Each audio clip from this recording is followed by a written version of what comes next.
ஐயா ராஜா அவர்களுக்கு அவருடைய தியாகத்துக்கும் வீரத்துக்கும் முதலில் செம்மாந்த வீரவணக்கத்தை செலுத்துகிறேன்.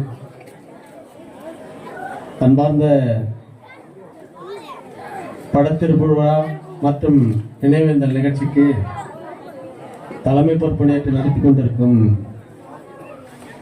கட்சியினுடைய மைய மாவட்ட செயலாளர் அன்பு சகோதரி வளர்மதி அவர்களை, ஐயாவுடைய ராஜாவுடைய திருவுருவ படத்தை திறந்து வைத்து நினைவேந்தல் உரை ஆற்றிருக்கும் கட்சியினுடைய முதன்மை செயலாளர் அந்த தோழர் சூக்கா விடுதலை செய்யன் அவர்களை, அவருடன் வருகை தந்திருக்கும் எழுச்சி தமிழுடைய நம்பிக்கை நட்சத்திரம் ஆசிரியர் பூவையன் தோழர் அவர்களை, முன்னாள் மாவட்ட செயலாளர் இந்நாள் மாவட்ட செயலாளர் அவர்களை, தோழமை கட்சத்தை சார்ந்த தோழர்களை, உங்கள் அனைவருக்கும் என்னுடைய பணிவார்ந்த வணக்கத்தை முதலில் தெரிவித்துக் கொள்கிறேன். ஐயா ராஜா அவர்கள் 2 போராளிகளை இந்த சமூகத்துக்கு ஒப்படைத்துள்ளார். அதிலும் குறிப்பாக சொல்ல போனால் எழுச்சி தமிழுடைய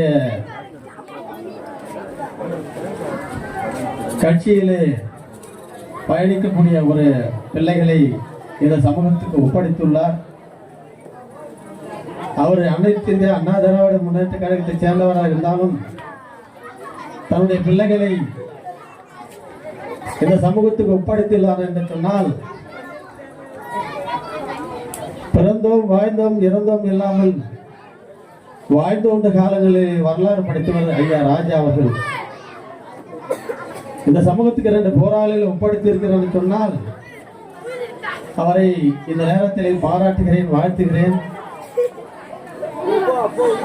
அந்த 2 போராளிகளும் இந்த கட்சிக்கும் கட்சி தலைமைக்கும் தலைவருக்கும் கட்சி பணியை செய்து இந்த கட்சிக்கு கலகம் ஏற்பட வண்ணம் நடந்து கொண்டு தலைவருக்கு ஒரு பெருமை சேர்த்துக் கொண்டு இருக்கிறார்கள். அப்படிப்பட்ட நேரத்தில் ஒரு மாபெரும் தந்தையை இழந்திருக்கிறார். அவர் தந்தை மட்டுமில்லை, ஒரு குடும்ப தலைவர் இழந்திருக்கிறார்கள். அவர்களுக்கு என்னுடைய பணிவான வேண்டுகோள் என்னன்னு சொன்னால், சத்யராஜுக்கும் நாகராஜ் அவர்களுக்கும் அவர் தந்தை மட்டுமில்லை, ஒரு குடும்ப தலைவரும் இழந்திருக்கிறீர்கள். இனிமேல் அந்த குடும்பத்துக்கு நீங்கள் ஒரு குடும்ப தலைவராக செயல்பட வேண்டும். தந்தை விட்டு சென்ற பணிகள் எல்லாம் சிறப்பாக செய்து முடிக்க வேண்டும் என்று என்னுடைய அன்பான வேண்டுகோள். வழக்கறிஞர் நாகராஜ், உங்களுக்கு அதிகமாக சொல்ல வேண்டியதில்லை. நீங்கள் ஒரு சட்டத்தை படித்தவர்.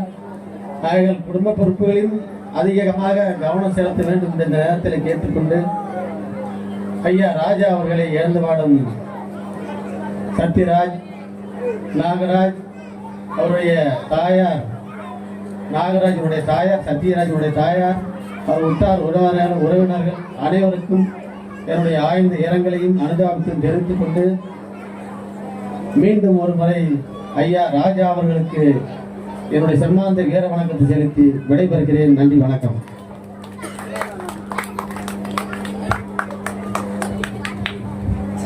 தோழர்களே, எல்லா தோழர்களும் இங்கே நினைவேந்தல் உரை ஆற்ற வேண்டும் என்பதுதான் என்னுடைய விருப்பமும். ஆனால் இயற்கையினுடைய சீற்றம் கொஞ்சம் நமக்கு நேரம் கொடுத்திருக்குது. அதனால் நிகழ்வில் அடுத்து